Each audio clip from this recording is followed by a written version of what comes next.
Welcome back to Clash of the Olympians online edition. We're starting it out with Guilty Gear Strive, picking up where we left off. Raph, we had a Zato, we had Amelia, and looks like we're gonna get back into that matchup. Yeah, I'm excited to see how we go from here. Again, thank you all for sticking with us here, getting everything warmed up. I know it's just sometimes the stream's got a little cooking going, so we get everything primed and ready to bring you the best action, so thank you all.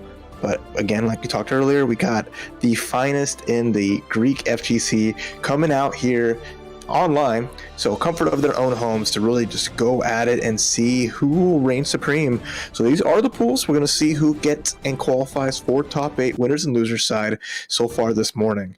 But the action doesn't stop at Strive either. A couple more games are on deck as well, so I'm excited throughout this weekend to really see the finest of the Greek FGC, just because it's one of those communities that I've seen players here and there, but it's really fun to see an event centered, like I mentioned before, centered on them specifically.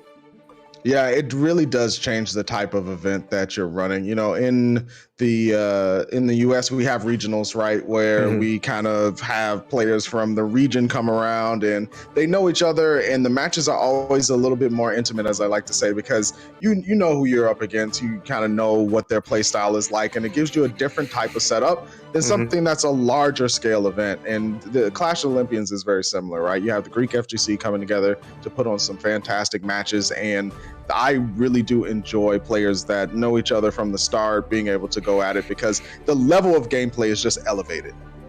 Yep, for sure. And that's going to be like really the fun part of it. And again, Strive's been out for some months now, so I really like to see where they're all at, and it's not like they're facing like the folks that win those big events that are happening on the EU side. We've seen a lot of like online events for them, right? We're going to see like who in just that one centralized area, no outside influence, no like people who might be gatekeeping. It's just everyone from the Greek FGC and just filter that way. So it makes a really cool story to kind of see in that, and it's also like a lot of pride too, because like they want to be like, I want to be the number one player. Absolutely. I want to be the number one in our country right now.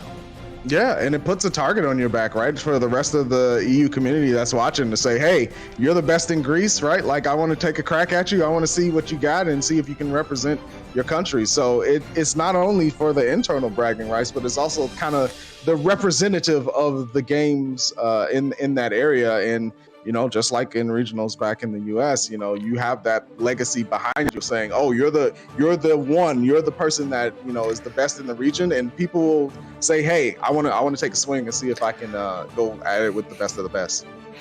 Yeah, exactly. So as we set up for our match, we're going to see who will be on the road to be that player. So we're I see people in the lobby getting queued up just about. So just give a moment and we'll get into that match, but I'm excited to see. I'm definitely excited to see what they're going to bring forward. We had a little bit of an early start, but we're going to get that resetted and jump in.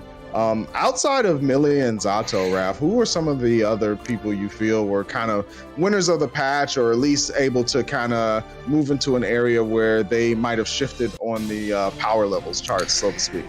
I mean, this is a game where like a lot of times the rich get richer, and I know like Ramathal, who was already like really solid, just so good, it gave her like these exponential other tools to really like flesh out her gameplay, where she was like, people would say, oh, she was like the best in the, keeping you in the corner, and her corner game was unmatched. So now they're like, okay, now she has these tools in the mid game to amplify how well she gets to the corner, and it's just a lot to deal with. And we've seen like some players really bring that out with like Super Noon starting to play again and show you the strengths of that. You see Solstice like in the US side do really good, and that's just speaking on the players that I know from like the US.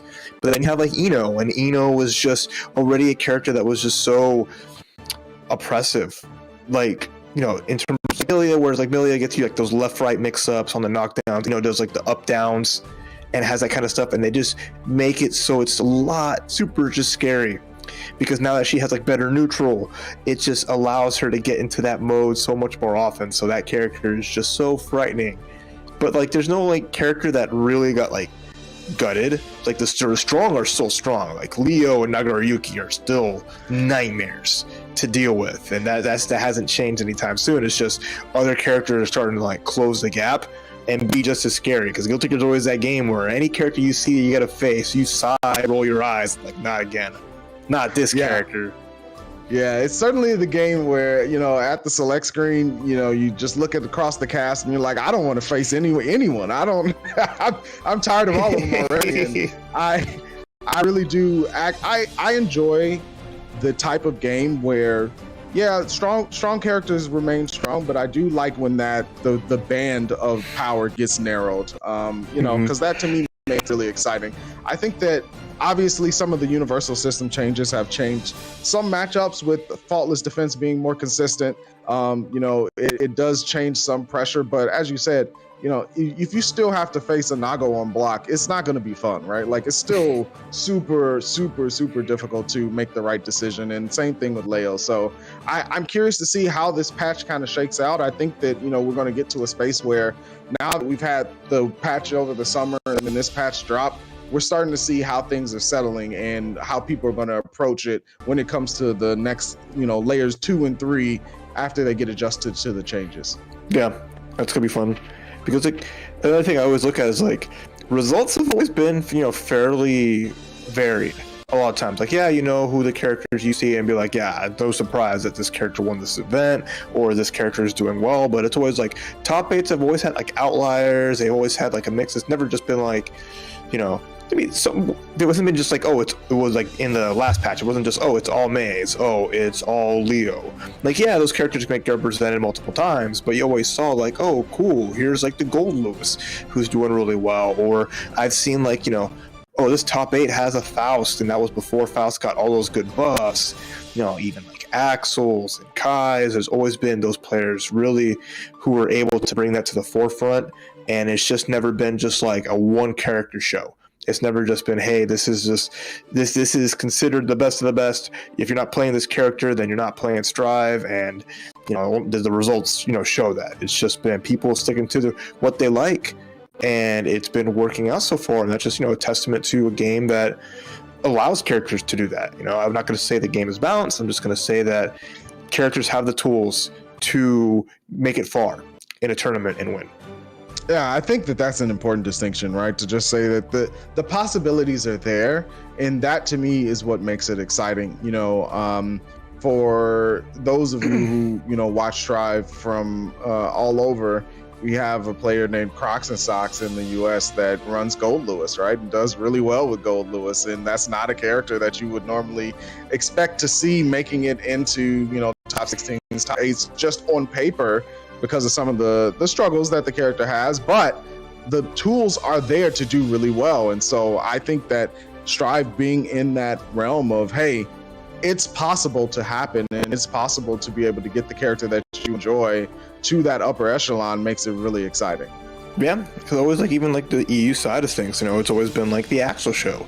You know, you see players like Mystic Smash and like Barry Bones, and you have these amazing Axel players who really just like bring that character to the forefront. And whenever I watch like an EU tournament, it's just like, okay, like which Axel is gonna bring it out, or is it gonna be like, you know, Uriel Legion, Spain's Nagoriyuki, who does so much cool stuff, and it's just really fun to see there. But you know, even him, you know, having to deal with like the Axel Army, you know, repping EU. So it's just like the players on, you know, that side of the world really have like their own dynamics and players that really exemplify the characters like we were talking about.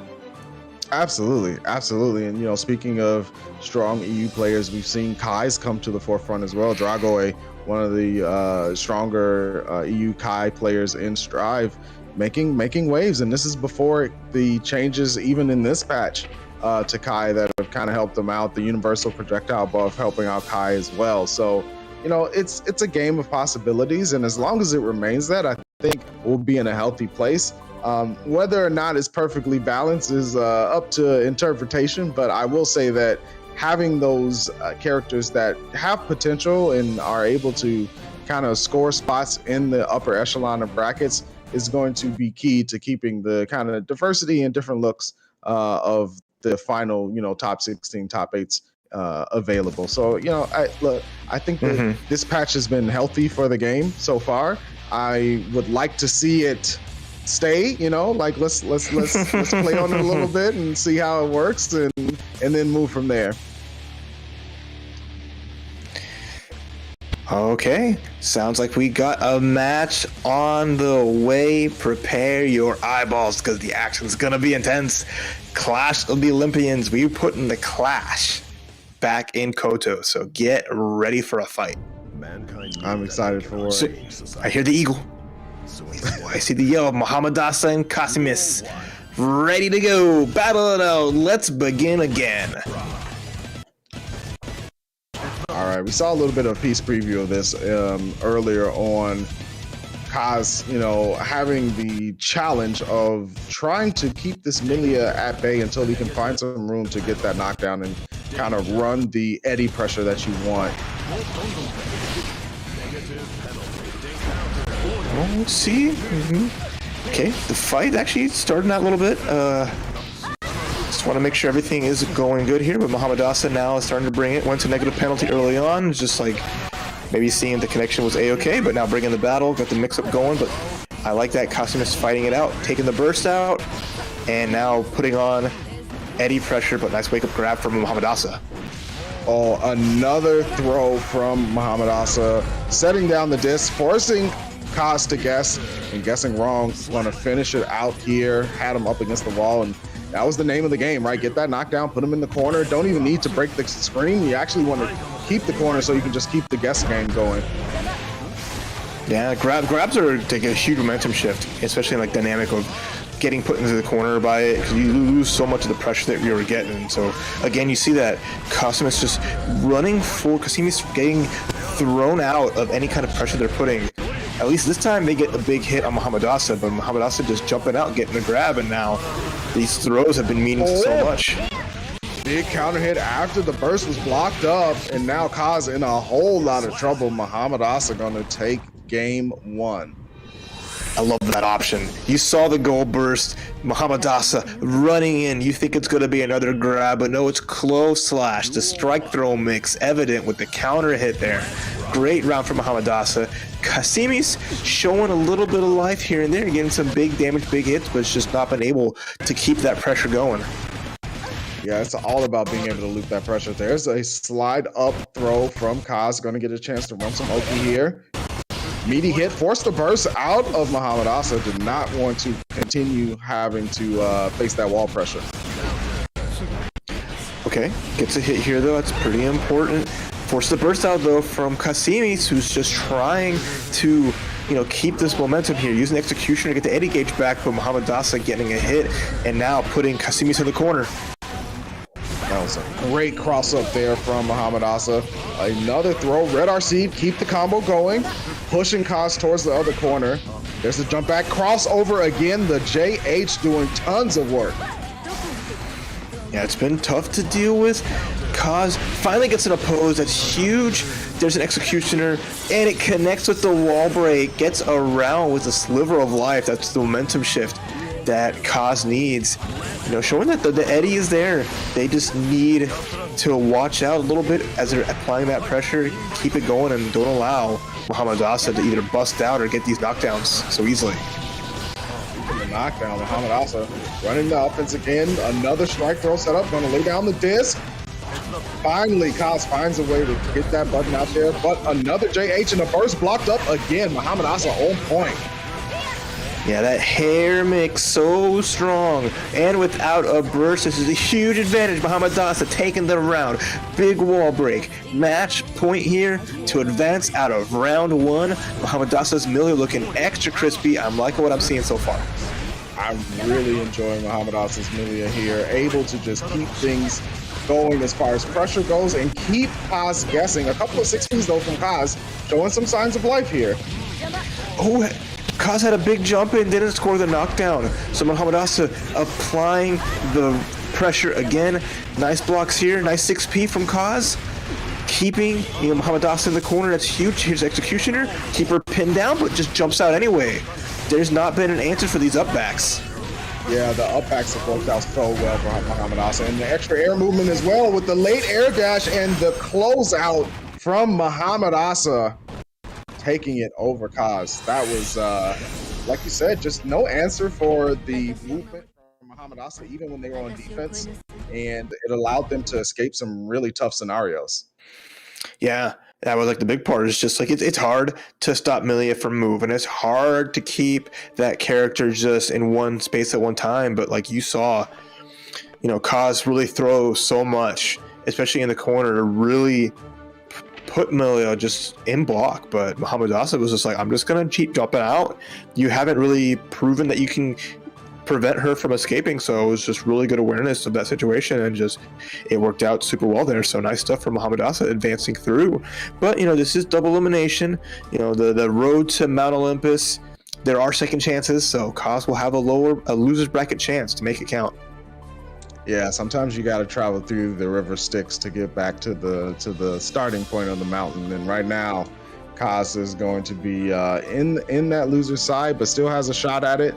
I like I said, one of the scenarios in which we saw the power of Milia and the changes to that is that she can get needleless knockdowns now, and that changed the game for her quite a bit. And the fact that she can also carry from side to side as well means that her conversion power is just through the roof at the moment with this patch. And yeah, Muhammad Asa did really well to take full advantage of that. Yeah, really good showing from them, so I'm excited to see how far can go throughout here at Classic Olympians Online. So I want to thank you all so far for tuning in. If you're on the North American side of things, bright and early in the morning, but if you are in EU, I know this is get into the evening a little bit late already on your end. So but you're starting your Friday night off with a wonderful show, and the Greek FGC does not disappoint. Definitely does not disappoint whatsoever. And we're gonna have our next match coming up soon here for you.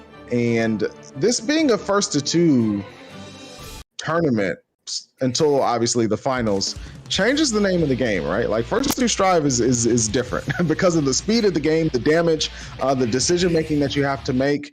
It can certainly change your mindset about how to approach these matches. Yeah, 100% true.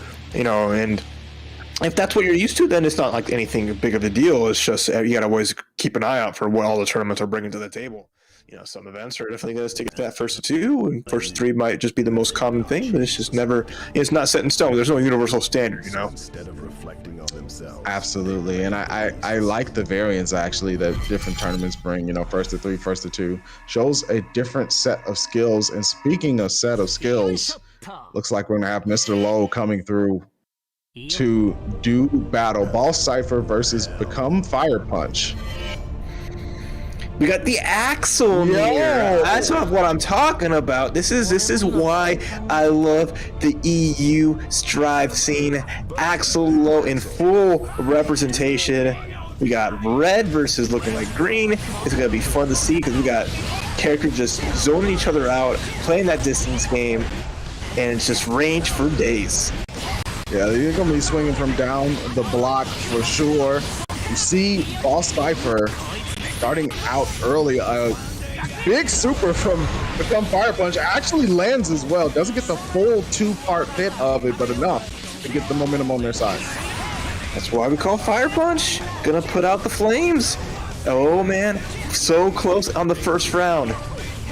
But Ball Cypher has that distance. Oh, gets caught trying to rinse in. The punish on the burst with Winter Manus, and that is going to be the first round for Become Fire Punch. Man, that was a brawl. That was a long-range brawl if I've ever seen one. Haymakers from down the street. Ball Cypher got a little bit of room to make up here because Become Fire Punch looked pretty comfortable at this long range, blocking it up. There's the JS, and I like Ball Cypher starting to weave in a couple more chains and find the gaps of Become Fire Punch's attempt to throw out some long-range pickles. That's true, but then we see Ball Cypher, getting the grab there. All right, Fire Punch taking so much damage. PRC, not enough to finish the job, but we got Chip is a factor here. Dangerous territory. Oh, I like that. Become Fire Punch dashing in, just trying to get some kind of offense started, but no, I have the high ground. Boss Cypher taking that round, tying it up. Yeah, 4-3 here between these two Axel players. The mirror match going to test your knowledge of the character and the person that you're playing against on the other side of the screen. Yep. And we're just kind of just keeping it to that mid-screen there. You know, blows have been traded here and there. Nice. Boss Cypher getting the knockdown. Has a small advantage here, but here comes Become Fire Punch. Big combo off the counter hit.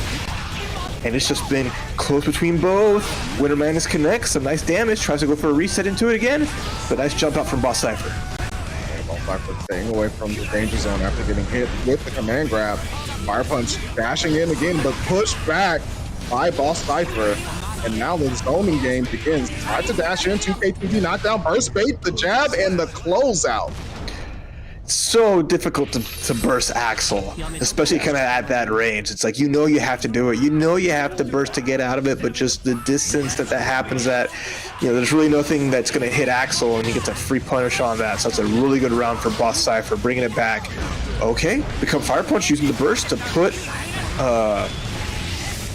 Become Fire Punch using it to put Boss Cypher in the corner, but Boss Cypher busts out with the gold burst. Got some huge damage off the one vision. Let's go. Corner pressure, anti-air, caught Fire Punch trying to get out of dodge. Finally, Fire Punch gets some room to work.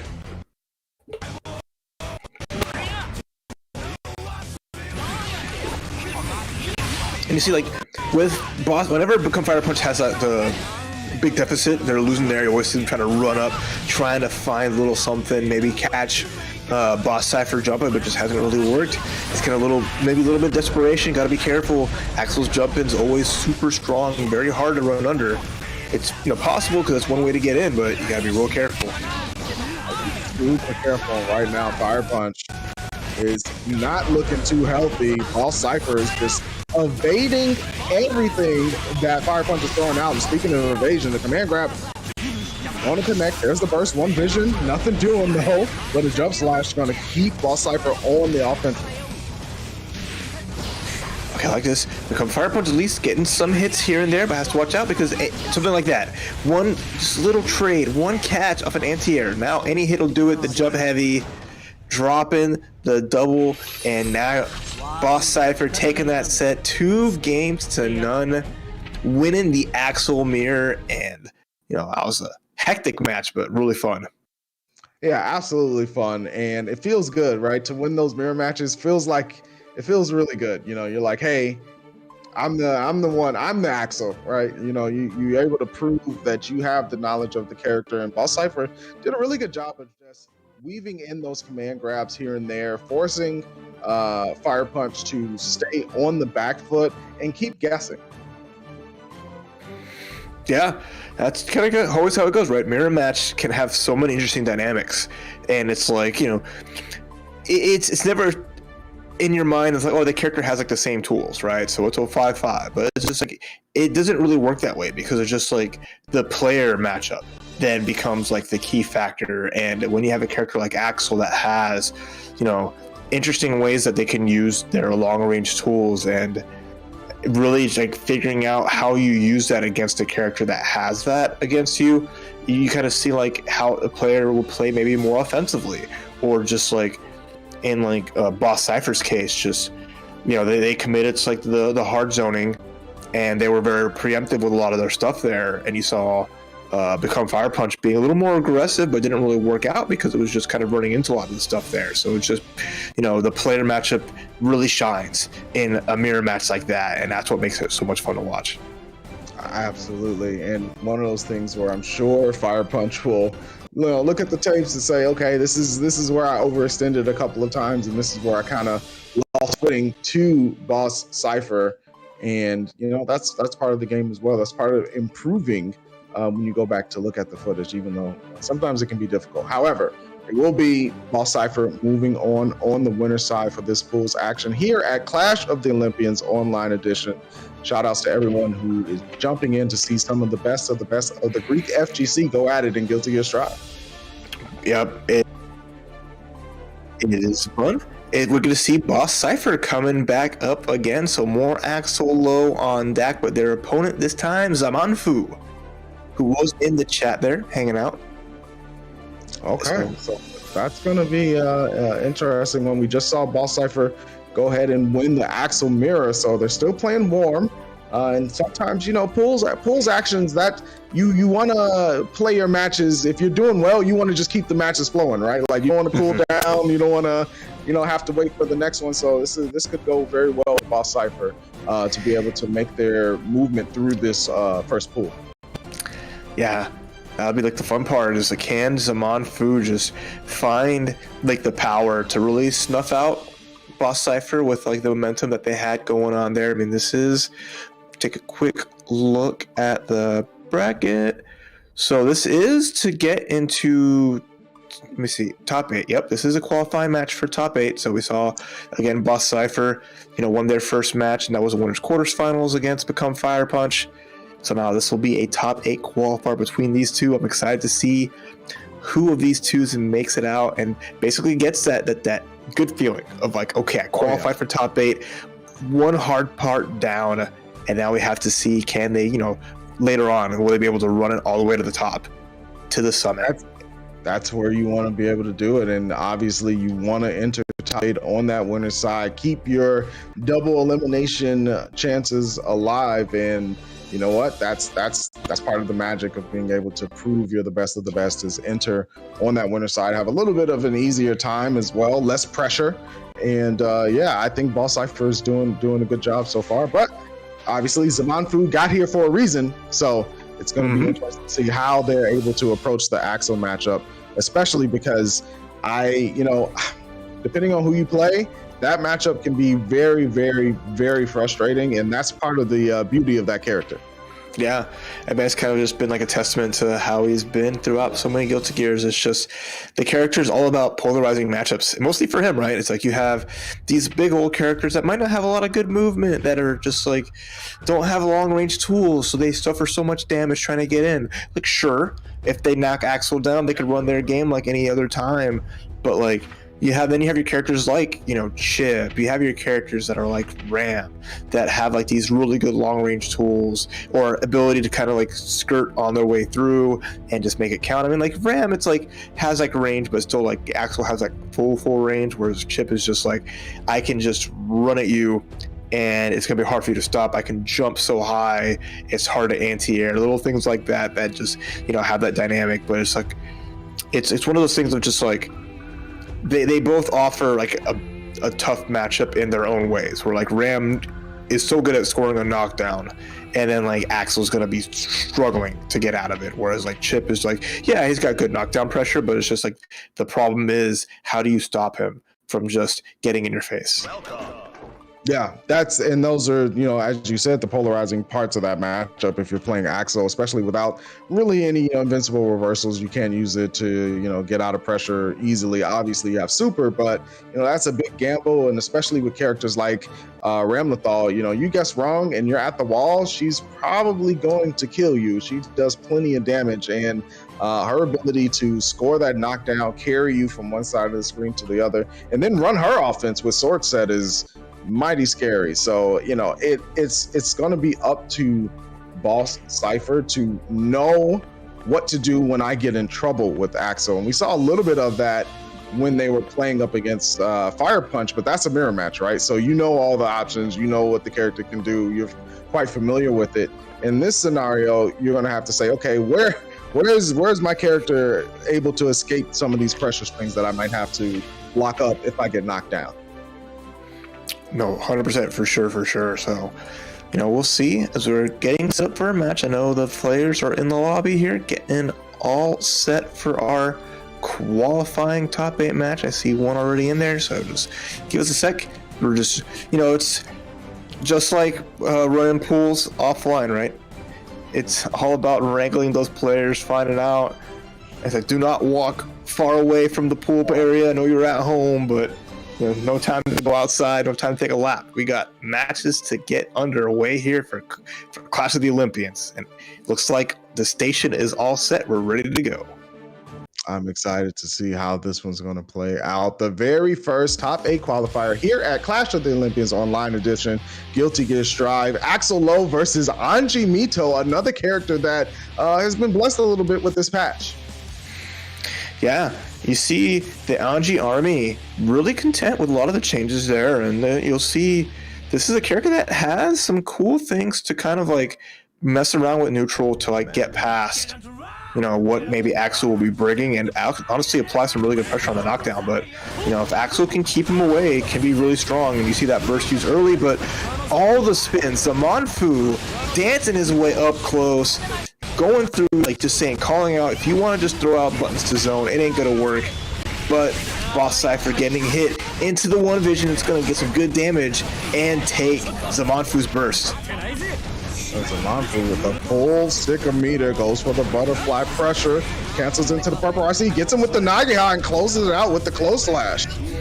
Yeah, the dance is the staple of that. Was able to just get past so many things. Zamanfu just calling out these button presses, calling out how Boss Cypher's trying to zone out and making their way in.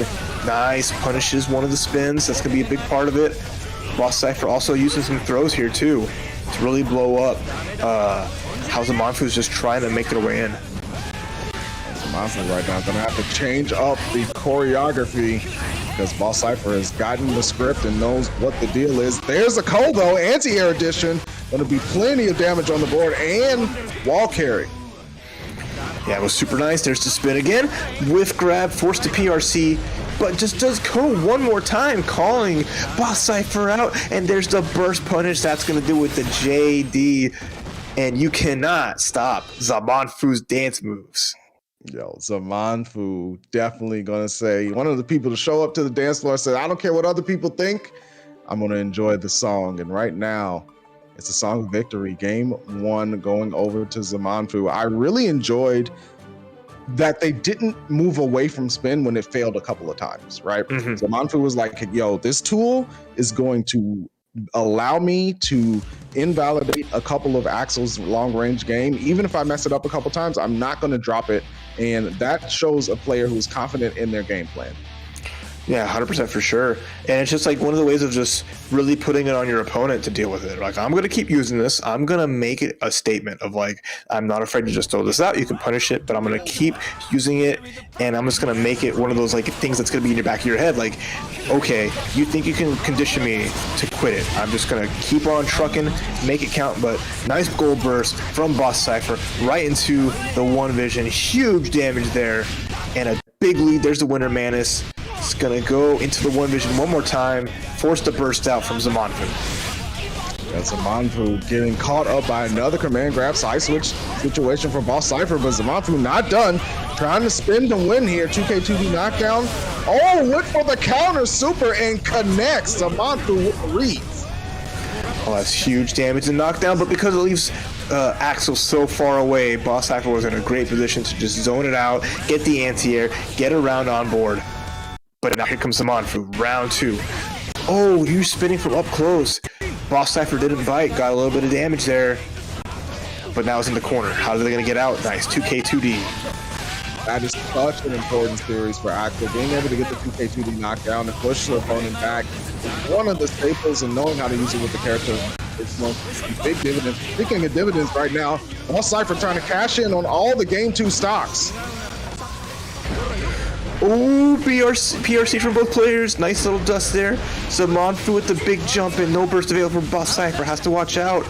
Close to wall break. No super to finish it. But now Zamanfu with the life lead.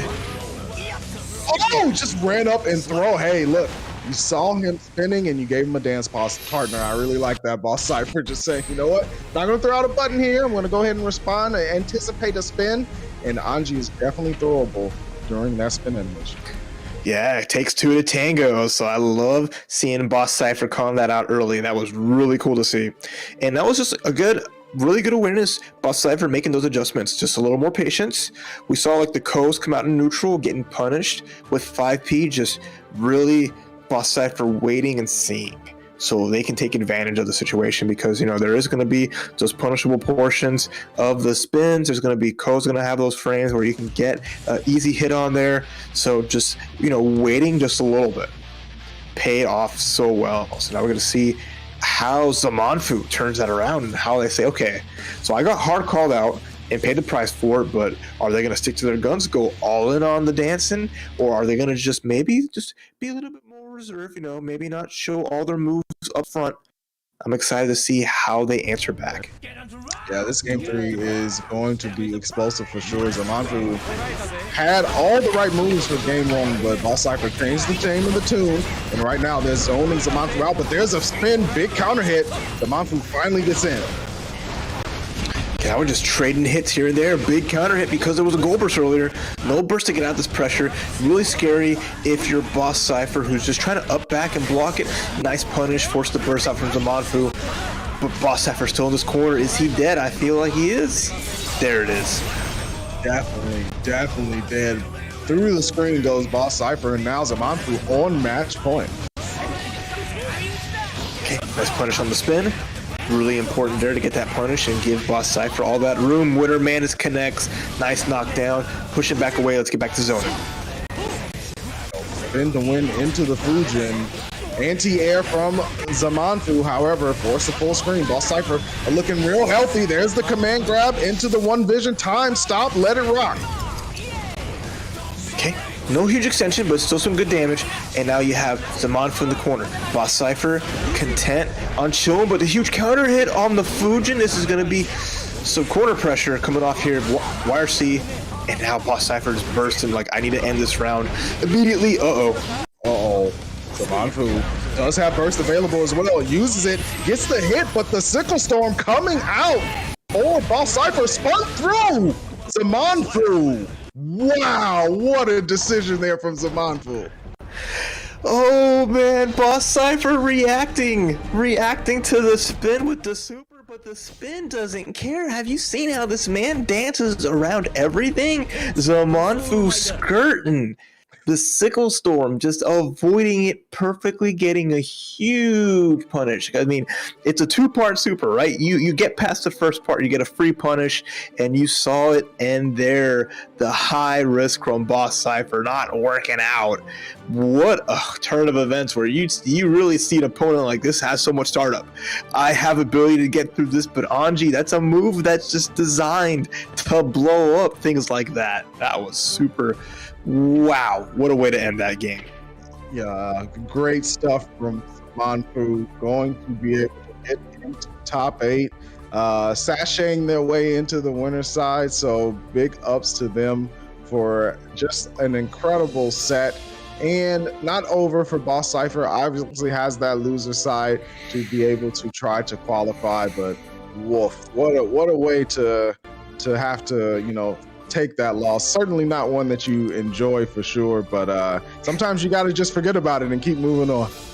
Yeah, I mean, they went all in on themselves with a defensive read because, Axel is a character that is only reversal is going to be that super, so I understand. Sometimes you got to wake up with it. You got to just blow it up and say, okay, I'm going to get out of here. I am going to make it count because I didn't use this tool yet like this in the set. I wanted to catch you going. I can at least, stay alive with it, but I like that from Zamanfu, so that was really fun. So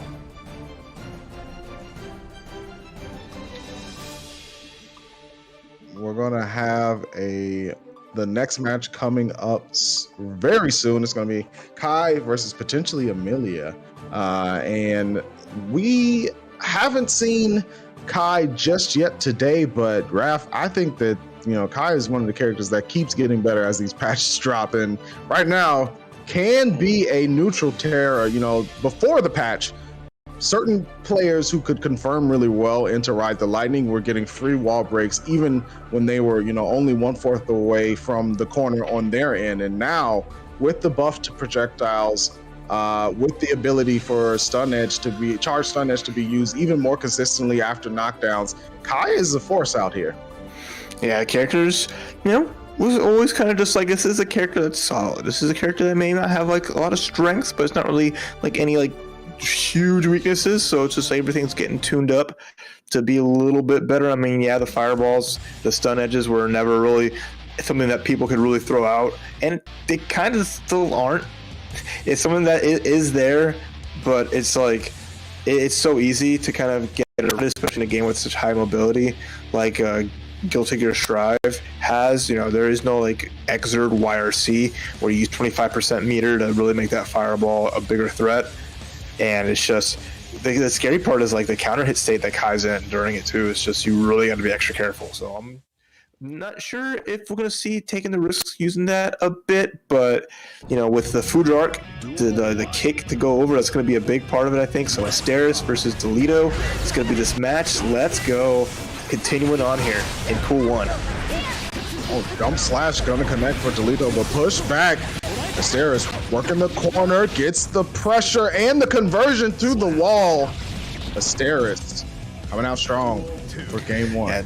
This is another top 8 qualifier for that winner side, so Delito's going to try to delete Asteris' health bar here, but looks like they're getting themselves deleted. Here comes that Ride the Lightning, huge damage on that wall break, and the hard knockdown. Asteris has everything going for him right here. Delito's trying to space things out, an aggressive burst, but a full conversion there. Purple RC to make sure it keeps going, and Asteris off to a quick game 1 victory. Wow, that was fast.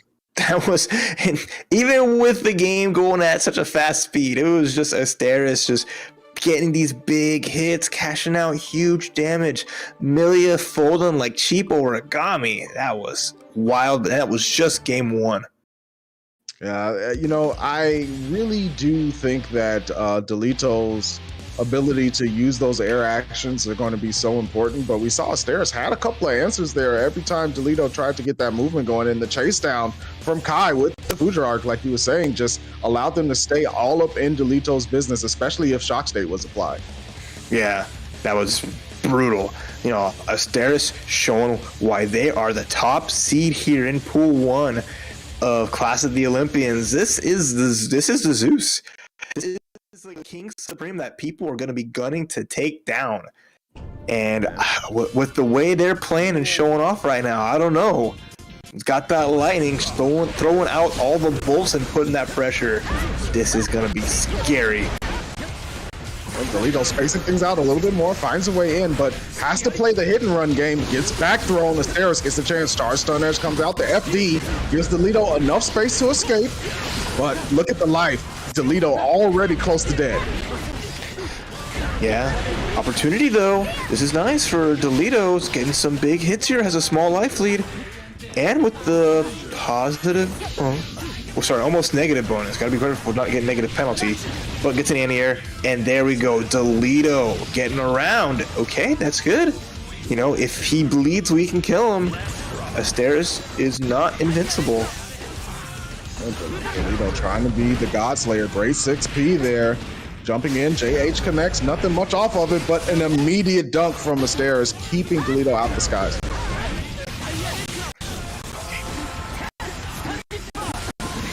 Big counter hit. Okay, Asteris just putting that pressure. Nice up back from Delito, but gets caught out. Bursts to avoid the charge stun edge pressure and jumps over the fireball. There's the danger of using stun edge and neutral. The counter hit state getting blessed up. And now Delito, incoming mix. What do you got?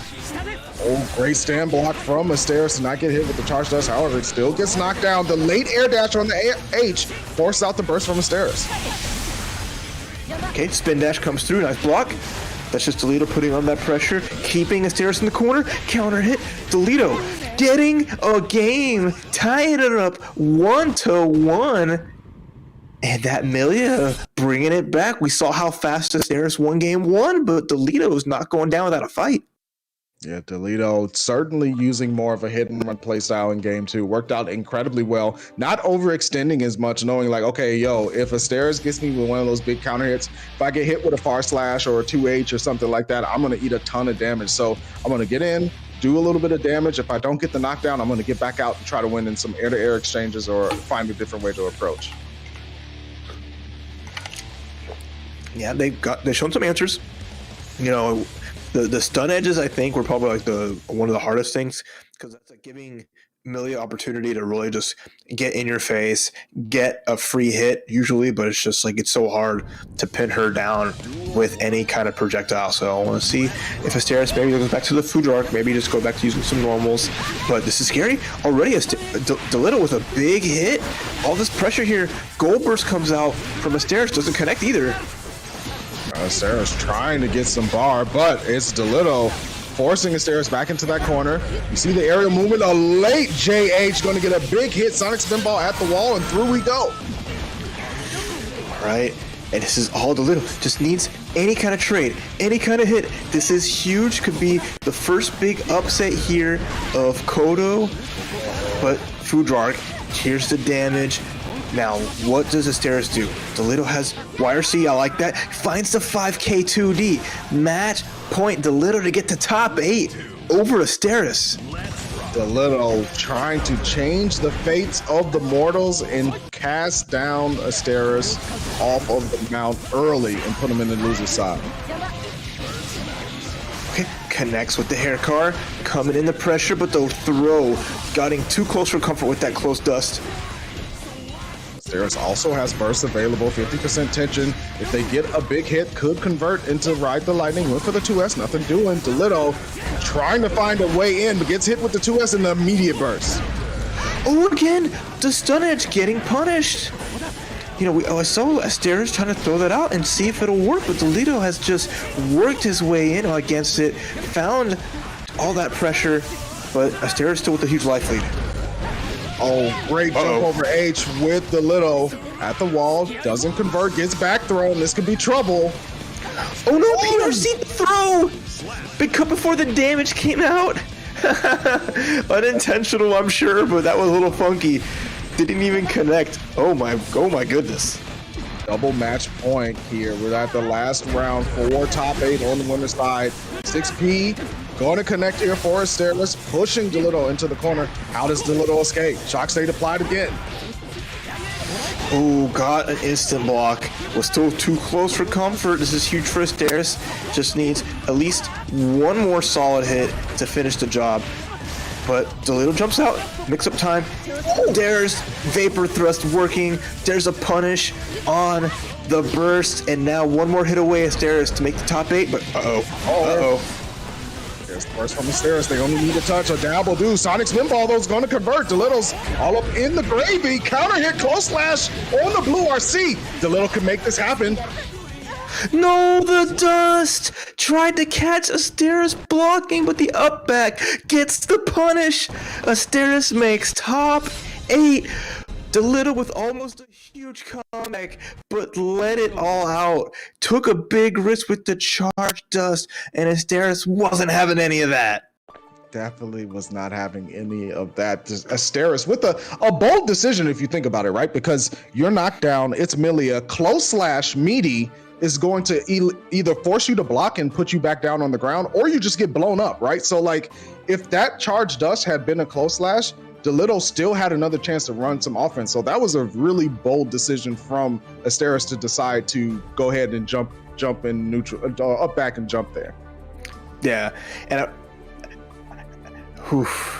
that was so good. And I just want to call out, like, Delito did so cool. Like, I saw, like, the super, as soon as the stun edge came out, got the Milia super from full screen, getting big hits. There was no wall break, because I think if there was a wall break, that would have been a little bit huge, but keeping the corner was still really nice at the same time.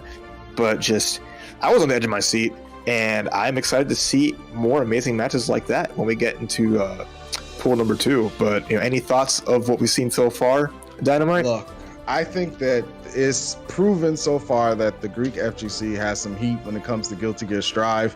Asteris and Delito, that match was incredible. We had Zamanfu as well up against Boss Cypher. That was a very close one. So the closeness of these matches for these top 8 qualifiers shows you that it's going to be incredible to see who is going to come out on top. And Pool 2, I'm sure, will be just as exciting. So look, if you had just jumped in, this is Clash of the Olympians online edition. We're kicking it off with Guilty Gear Strive, and it's been a pleasure so far. I cannot wait to see some more matches. Yeah, so stay tuned. Be back soon, all right? Don't go anywhere.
Network.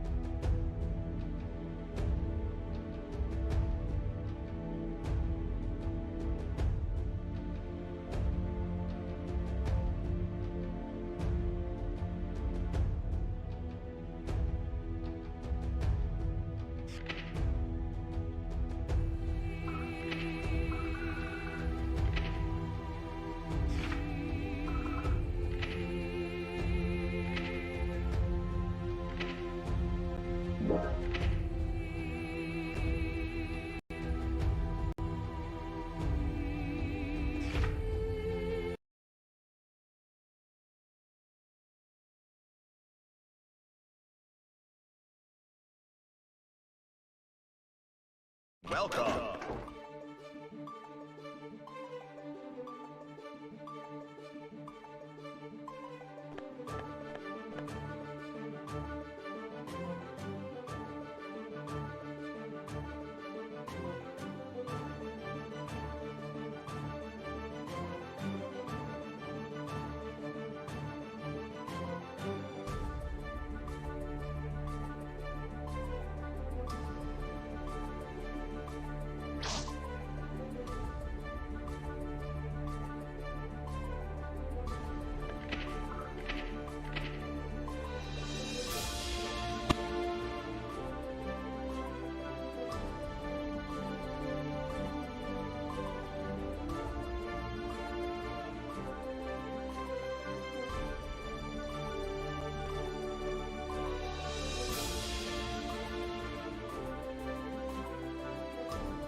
Well, all right, everybody. Welcome back to Clash of the Olympians Online Edition. We are here to finalize and see who will be in our top 8 for Guilty Gear Strive.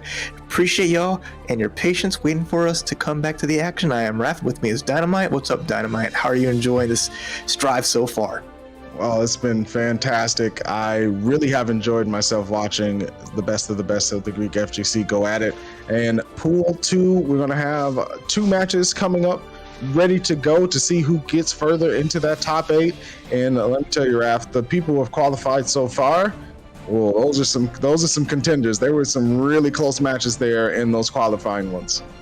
Yeah, and I hope we keep that going here into Pool 2. I mean, there have been, some DQs here and there. It is an online event, so it's just kind of the stuff you got to deal with. But hey, we have enough players to round out this top 8. So, these matches are pretty much going to solidify who gets in those spots. And, it's not over with this action either, because there are some exhibitions for Dragon Ball FighterZ, which will be after this. So, whatever you're doing, you will stay glued to your monitors, because, Clash of the Olympians has got a lot going on.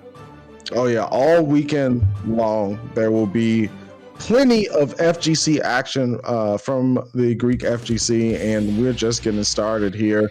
Jumping into our first match of Pool 2, Stiff Steve on the Nago Ryuki versus Hakunan Ramnathal Valentine. All right, so a little bit of the spicier characters in this current version of Strive. I've seen this match countless times, and it is just a war from round start. Which character can corner the other immediately? Both these characters just so oppressive in their game plans that they cannot even afford a second or two of the other character getting a chance to play. Yeah, that's going to be the name of the game, is to lock down the other character, make sure that you can run your pressure so that you do not have to block it up, because blocking against either one of these characters is not a fun time. All right, letting the intros rock. I'm glad to see both players just building up that tension, and I don't mean their bars before we get into our match. Yeah, it's a beautiful game, so I'm always happy to see these intros rock. And we're going to get straight into it. Mask on for Nago. Stiff Steve starting out round start with the 623H. Okay, I see you out here looking for that counter hit. Oh, that's the throw you want to see. But then immediately Gold Burst, trying to go for a command grab. And I like that Hakunan. Not afraid to use that bar, but here comes Stiff Steve with a huge combo in the corner. Wall break. All right, vanish. Stiff Steve. Looking kind of loose here. Not so stiff. Ooh, Stiff Steve taking first blood against Hakunan, and we saw the JS there do big dividends, the changes to that, allowing Nako to get that triple slash series. And speaking of slash series, we're going upstairs. All right, take a second here. Appreciate the fine artwork on display, and let's see this nice life lead that Stiff Steve has built up already in game number 1. But nice jump from Hakunan, forces the burst out from Stiff Steve. Oh, the bait from Stiff Steve, closing out with the far slash. Stiff Steve acting like they got somewhere to be. Right, again, there's the spin to start things out. Hakunan just trying to see how they want to navigate this neutral, but it's been Stiff Steve winning it out from the get-go and getting their game plan going early. Great 6B there, force the burst from Hakunan. Blood spin gonna come through, get that knockdown. Single sword for Hakunan, another anti-air from Stiff Steve, and a huge home run swing. Did not slide up, didn't want to spend the blood, but gets the counter hit 5H. Hakunan gonna have to figure it out, gets the 2D. All right, here we go. This is now match point. I'm excited to see how that's gonna end if Hakunan can get some momentum. But Stiff Steve's is looking so good.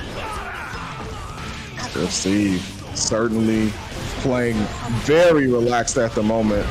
Finally gets the guard up. Oh, the windshield wiper interrupted by the 2H. Red RC to keep the combo going. We're at the wall. And the breakthrough with the close slash. Last chance for Hakunan. Okay, nice super there on the spin. But we still got that positive bonus. Stiff Steve got all of his resources and low blood gauge. Just any one hit will do it for Stiff Steve to take it. And that close slash, that amazing God button, finishes the job. Stiff Steve making the top 8 winner side. That one match with so much at stake. Good stuff to them. Yeah, Stiff Steve came out with a game plan there, and it worked incredibly well. Used the spacing from Nago, once that blood gauge got up high on those extended normals to really force Hakunan into rough situations. We saw a couple, I think 3 counter hit 2Hs there when Hakunan tried to use Ram's, extended range in and of herself with her swords to try to force some kind of on-block situation, but Stiff Steve was just reading them like a bullet. Yeah, that was so much fun. And again, that's like the power of Nagoriyuki.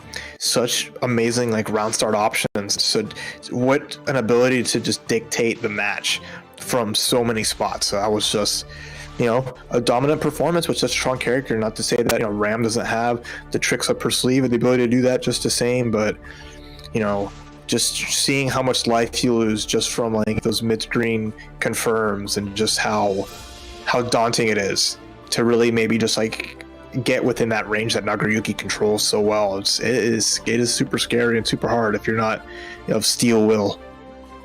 Yeah, it really does take you being calm and collected, knowing that if you play rushed and overextend, Nago's going to just deplete your life bar in one big conversion and then probably wrap it up with another one. So, shout outs to Stiff Steve for getting the job done. Obviously, Nago has his counterpoint side where, if the opponent does keep it calm and collected and you're forced into a scenario where you can't use specials because you don't want to go into blood rage, etc., it can get a little difficult. But it was certainly more of the feast than the famine for Stiff Steve. Most definitely. But that's kind of how Strive goes sometimes. It's sink or swim most of the time there. It's always been just such a high momentum series that Guilty Gear is just, you always got to just find that one opportunity to try and turn it around, but you might not even get the chance, and this is just kind of how it goes. You got to just pick yourself up afterwards and resolve yourself for that next one. Absolutely. Hakunan going to have another crack at it in loser's side, so still potential to make top 8. However, it's a little bit more difficult route. You only got one more shot at it. So if we take a quick look at the people qualified for top 8 at the moment, we have Zamanfu on the Anji, which was just an incredible showing with that character. Asteris on Kai, who also, had a very close match, but ended up taking it. And Delido and Boss Cypher on the loser side of things for top 8. Both of those players doing extremely well. One on Milia and Delido, and Boss Cypher on the Axel, of course. Yeah, just again, really cool variety, and I've talked about that earlier today. It's just Strive always has these really big top 8 that has all these characters sprinkled around, and I'm glad the Greek FGC is keeping that going by just showing up and showing out with just strong characters, characters that have the potential to make a statement. So it's just like, again, the testament of everyone can kind of hold their own and really make events really fun. Absolutely. We are getting into our second match of Pool 2. Both opponents are readied up at the cab, and we're going to dive in. This is, again, 4 top 8, so you got to make it count, and you certainly want to get in on that winner's side. That's right. So we'll see. A lot on the line in just the one match. So, it's just the 1, 2 out of 3 set to really dictate where you sit. Are you going to be sitting pretty, or are you going to be down in the dumps, but still got a chance? The river Styx is wide enough for most people, and getting out of it is tough, but is certainly doable. Yeah, and Neptune versus Dolgar Nightmare, Jocko versus Soul Bad Guy. Look, it's not Guilty Gear without Mr. Bad Guy showing up eventually, and I think someone with the player tag of Nightmare is a pretty good way to characterize this monster of a character. We'll see how that goes. I'm excited because, again, this is just another one of those fun matches where the top 8 is going to have another new character, right? Between, husband and wife, one of these two will stay on that winner's side, but we're just keeping that trend going of that variety, and I'm excited between Neptune and Dolgar Nightmare. Let's get it. Let's go. I really haven't seen too many Jackos out here in the tournament scene, so I'm excited to see what Neptune has to bring to the table. Jacko had some changes with this patch, so we'll see, how those changes affect going up against Soul. Yeah, already just, Neptune just trying to get the homies set up, create a little bit of that distance, make it a little difficult for Soul to, brawl his way through, but, the damage output from Soul is always scary.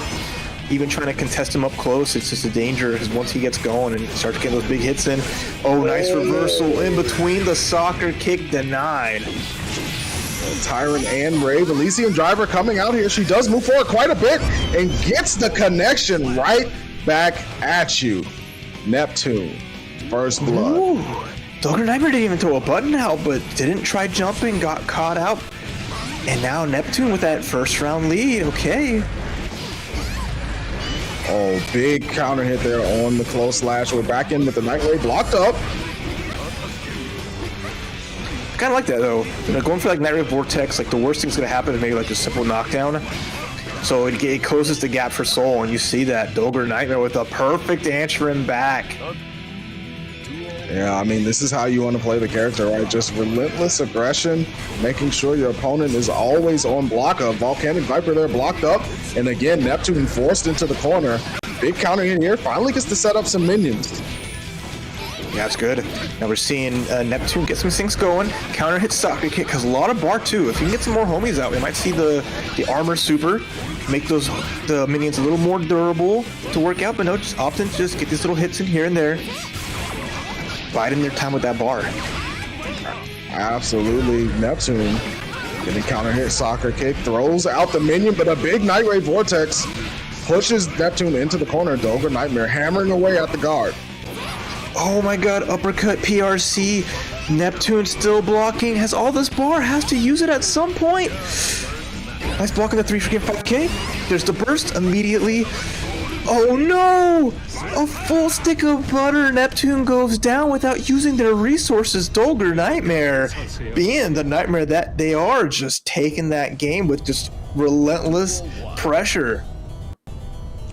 I mean, look, the nightmares are not ending anytime soon for Neptune, because if you do not stop Soul Bad Guy when you get the opportunity, you're going to be blocking for days.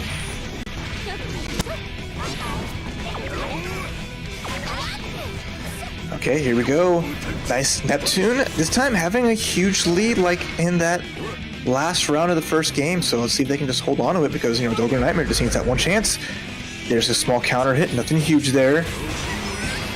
There's a jump over. I like Neptune trying to find some more spaces in neutral to approach Dolger Nightmare.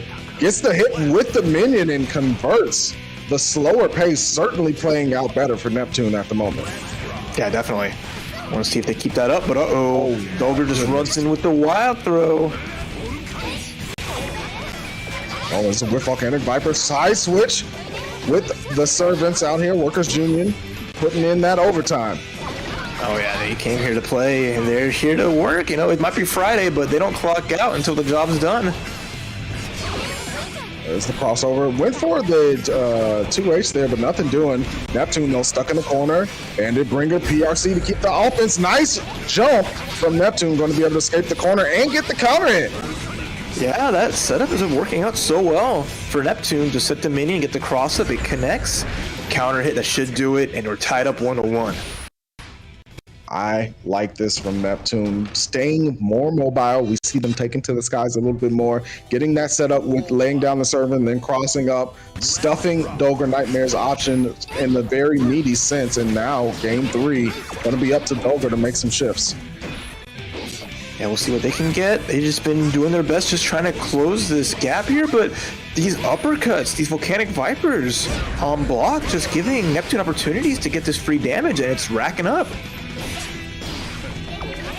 Nice anti-air there from Neptune. Dolger, though, has the corner. Bandit Bringer blocked up. And again, we see Neptune taken to the skies. Okay, there's a Volcanic Viper just to get the minion out of the way, but Neptune with just full control of this. There's the Bandit, there's the Tyrant Rave, getting the minion out of there. Second hit, connects to Jacko, sending the workers home early. You know, saying it's a half day today, and you definitely don't get paid for the other one once you clock out. Dolger Nightmare trying to end the rain, but Elysian Driver want to connect here and dunk Dolger Nightmare into facing a match point. All right, can Neptune secure the round, get into top 8 on this winner's side, and Dolger Nightmare is putting everything they have into it.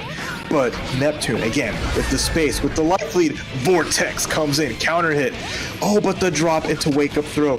Dolger Nightmare stuck in this corner here, but fights it out. Nightmare with the Volcanic Viper on the other side. Neptune hemmed up at the moment. Blue RC into the wild throw. Dolger Nightmare using all the resources. Yo, the reversal 2D to skirt right under whatever Neptune was doing. Now we're tied up. This is going to dictate who gets in that top 8. One more round to rule it all. See the workers coming out. Dolger stuck in the corner at the moment. There's the Night Ray Vortex, but blocked up. Another minion set. Neptune just taking the short punishes so that they can throw the service out there. Dolger just to get some pressure alleviated. Okay, Dolger Nightmare feels to step away, getting counter hit. This might be the end for them. Far slash, trying to get through, but Neptune just so evasive, gets the grab. And Neptune makes a top 8 on Dolger. At least got the taunt off, showing like, this is what I think of you and your Jacko. Get that out of here. But Neptune did, and got out to the winner's side as, you know, one step closer to the summit is Neptune and the Jacko. Listen, you know, Neptune making sure that, you know, that, hey, if you're coming to Olympus, Neptune's going to be there. And now at the top 8, on the winner's side against Dover Nightmare. And we saw as that match progressed, right, like the frustration that Jacko can put on the opponent, that it's part of the game plan, right, with this character. It's you frustrate the opponent into making mistakes. They start to get over aggressive, and then you punish them for extending too much. And that's exactly what Neptune did. Yeah, that was just super fun to see. I mean, as if like Dover Nightmare was just not afraid to let it all out and just put it through, and just like, if I'm gonna fight this out, I'm going out on my own terms. And that aggression didn't quite work out, but it was still fun to see. And they still make it to the top 8 on the loser side, just because of how the pools kind of worked out for pool 2. But that will solidify the top 8 here to see who will compete for that final spot in Clash of the Olympians Online Edition. Yeah, this is going to be a incredible top 8, but the matches, if anything that I can say, have been incredible. I really did enjoy this first to 2 format as well. And listen, if you want some more of that Guilty Gear Strive action, this top 8 is going to be fire. Raph, certainly a pleasure rocking the runs and 2s with you today for some Strive action.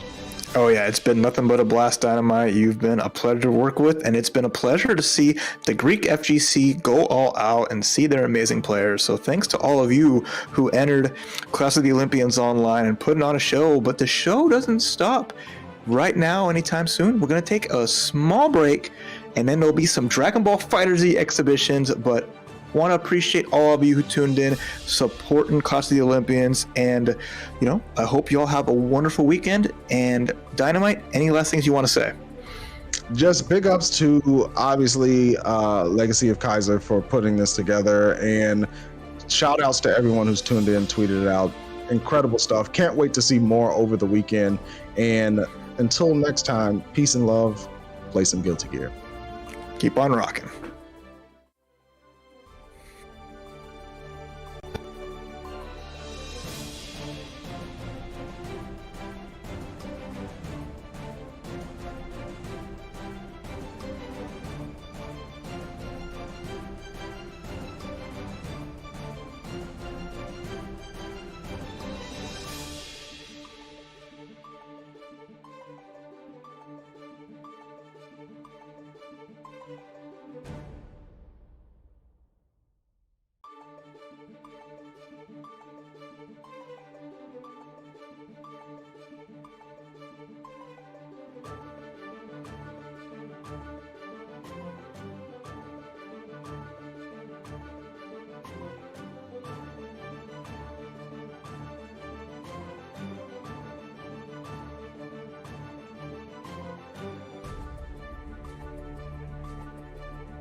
Γιατί έχω το άλλο.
Hey.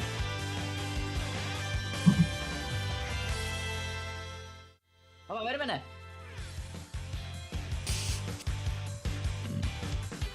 Hey there, everyone! Welcome to Clash of the Olympians, Day 1. I am Steve, and I'm joined here by the one, the amazing... Come on, it's your turn. Heyo. Heyo, it's your boy Argin. How you guys doing in this beautiful night? Or morning, I don't know what your time zone is, but yeah. We're here to play some good old Dragon Ball Fighters matches. Yep, Dragon Ball Fighter Z, the game that defined, basically, maybe your entire fighting games career? Yeah, for sure, dude, for sure. It has started my career for sure, yeah, that's right. Let me just real quickly, yeah, never mind, okay, it's fine, never mind. Go on, dude. You and Neptune. Neptune is one of our core Dragon Ball Fighter Z players in Greece right now. And I'm actually not sure what kind of team he's gonna play, but what do you think? What are your predictions? Well, I don't need to predict. I can see his team right now. I don't know if you can see them stream. You can see him. You can actually see him. I see his team. You want me to spoil for you what he's running? Yeah, you could. It's kind of small for. Oh, I can see it now. Ooh, spicy team though. Look at this team. Yo, UI, Jiren, and Base Goku. Wow, Base Goku with the C assist. Hello, what is this? This is gonna be a pretty wild. spicy team if I've ever seen one. This is gonna be wild. And for those of you that don't know, Neptune is actually the third or fourth best player in Greece. Don't let the chat know though that only 4 people play. Yeah, Neptune is very amazes me, right? We know Neptune about these blue Goku. Yeah. So this is gonna be interesting to watch. Maybe he's trying to test the waters with this team. And as I can see, the team you're using right now is also a pretty spicy team. It's all about that viewers, baby. It's all about the sauce. Yeah, baby. Hopefully, I'll try to pull some good stuff on the ready. Yeah, you have the OS. You have the option to select ready if you do not make it. Alright, so first match starting out. Alright. Fine, it's fine. I mean, look at the cheese, look at the layers. You know what I mean, bro? Like, come on. I don't even need to change my character. I can play just with viewers, and it's gonna be just fine. Go for the setup. I'm behind you, by the way. If you didn't get it, Argin is actually playing the matchup, and he's commentating it as well. What a match, lad!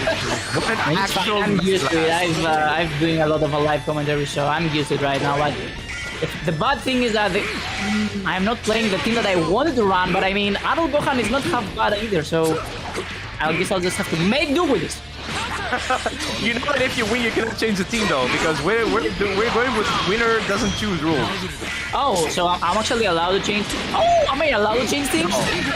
No. If you win, you're not allowed to change teams. If he gets a match on you, wait, I have to. You're allowed to change teams. I think we need to ask the management if we gotta change that, but I don't think that can happen.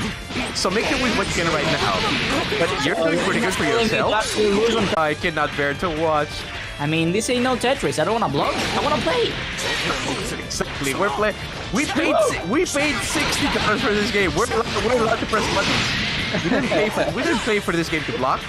It's gonna change. Right? I'm gonna DP. Hopefully. Neptune going in with the pressure with the UI. Oh, gets DP'd. Amazing reactions from Argin. I mean, and one of the most broken assists in the game. Hold the key blast. Making short work of that UI. Well placed key blast. Don't grab me. Jiren, nice block on the cross up. Oh, I think I got slipped. Oh my god. That's confirmed. That is. And now we got Base Goku loaded. He's actually stacked. He has all that meter. Oh, how dare you scoop? You gotta confirm from the grab. You gotta confirm. Oh my god. Oh my god. What is happening? Oh, dude. Let's go. This is gonna be so much damage. And no super. I don't think he would have killed me, but I was weird either way. I mean, Can you like show some respect to the freaking? There is no respect. He is going in right now. The only thing he can do is go in. Oh my god, that was wild. As fast as he can. Oh my! What's going on? I have no idea. Last amazing reaction to confirm with a vanish. Oh! He's going in, but the Jiren. Oh, guessies? We got guessies? No! Oh my god, the degeneracy. The humanity. Somebody stop this man. Get some drops here and there, but it's fine because we got If you're going in the DP again. Oh lord, this is so degenerate. I'm so sorry you have to see this, people. I'm so sorry you have to see this. Do not condone this type of play. You should be happy you're seeing Virus playstyle, bro. You should be happy. No. You're kind of insane right now. I gotta admit, you're kind of insane right now. And we have Neptune. Yeah. Oh my good lord. Degeneracy! No, my eyes! My Do it poor once, shame on eyes! me, dude. Do it twice, shame on you. Okay, Switcherzoom is starting to find his rhythm right now. No, he isn't. I'm just letting him win, but I won in the end. This Oh my god. The trash talk. Already. Oh my god! UI Goku, bro. UI Goku. UI Goku clutches it out against Heroes. And now Arkin by ignorance at its best. And now Arkin with a non-leveled Gohan. How is he gonna get into Mystic? I think that is a plan here. Oh my good lord, that was a pretty gutsy counter. And the restand is gonna take it, but no confirm. What? I didn't do that, by the way. This tier, Jiren, you're so amazing. What is These tiers are making me sweaty. What a scramble, dude. Another end here. He believes in that 2S so hard right now. Neptune is starting to believe, but no. A well placed. Shouldn't believe everything is a lie. JS is gonna take down Jiren. UI Goku and base Goku assist. Oh, the DP, and he's gonna get into level 3 immediately, but no kill in the UI. He has a chance to get him out of this. Will he get him out though? That is the question. Because I got legs. Not the question here. Oh, the X! Don't you That's dare gonna be to music my confirmed. Gohan. This might kill actually. Don't you dare